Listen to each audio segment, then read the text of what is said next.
Okay, Joe, it is time. Firstly, you have been extraordinarily patient and consistently so, very much actively so.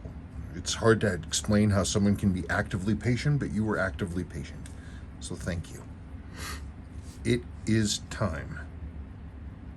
Boop. Wow, that was really pretty. Look at the beautiful loom on that. Look at that dial in hands. Look, wow, man. Oh man, that's a sweet watch. That is a sweet watch. Wow, that's nice. Look at the crystal. I don't think I wouldn't touch. I would leave you. I don't. It doesn't need a crystal at all. Wow, that's nice.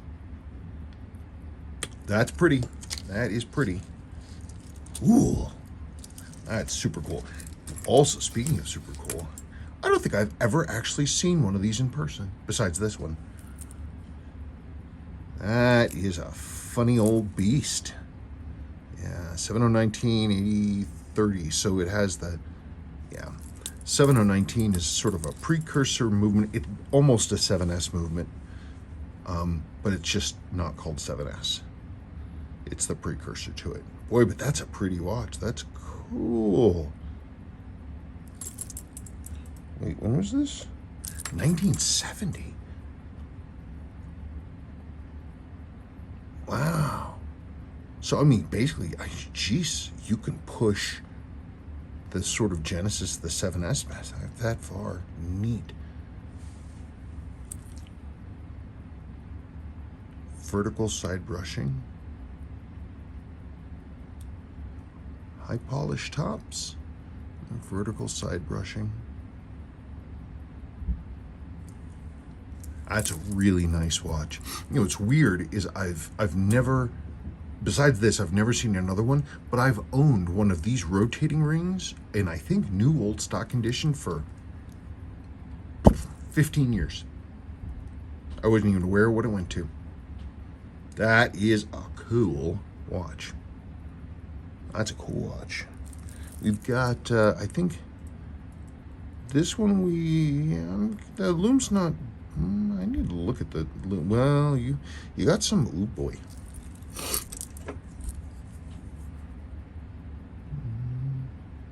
Rust sitting on there. I wonder if this thing will even give us a tickle. Come on. No tickling?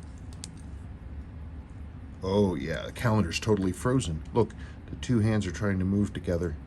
So at a minimum, the hour wheel and the cannon pinion are cemented together with rust. So we are definitely not going to get that running right away.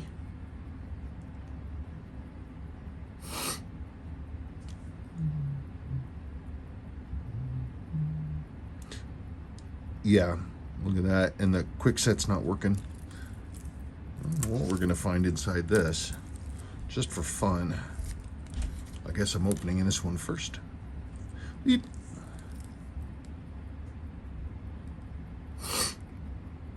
Under the sea, under the sea. Yeah, okay.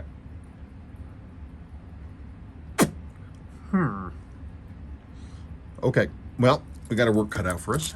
I have 7019 set aside, so that shouldn't be a problem. Yeah, this thing filled with water. Look at the rust.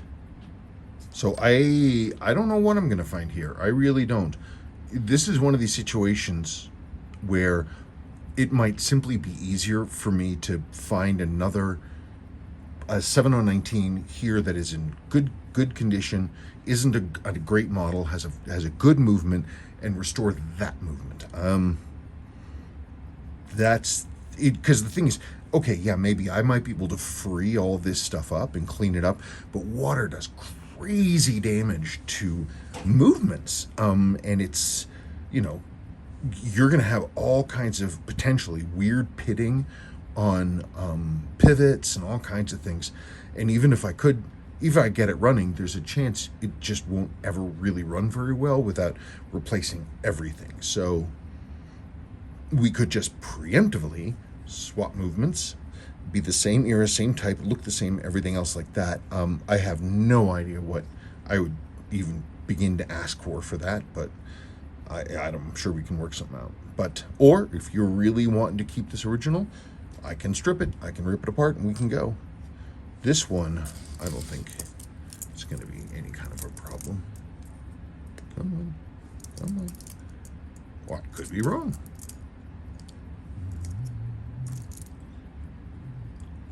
Huh, that's kind of interesting. Why is your main sweep setting over there? Well, it's running. That's a good thing.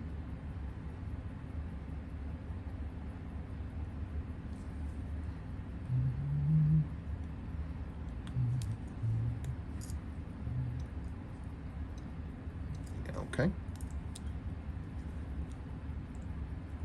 Yeah, that is where it wants to stop.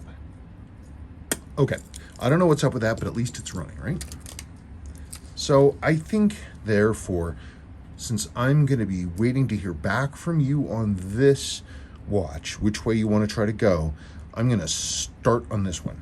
So this is getting capped until I hear back from you, and then I'm going to rip that one into pieces.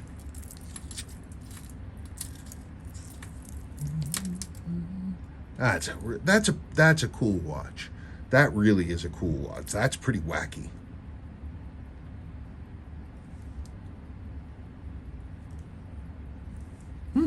Okay, so if you can answer me about what you want me to do with that one, I'm starting on this one. Okay.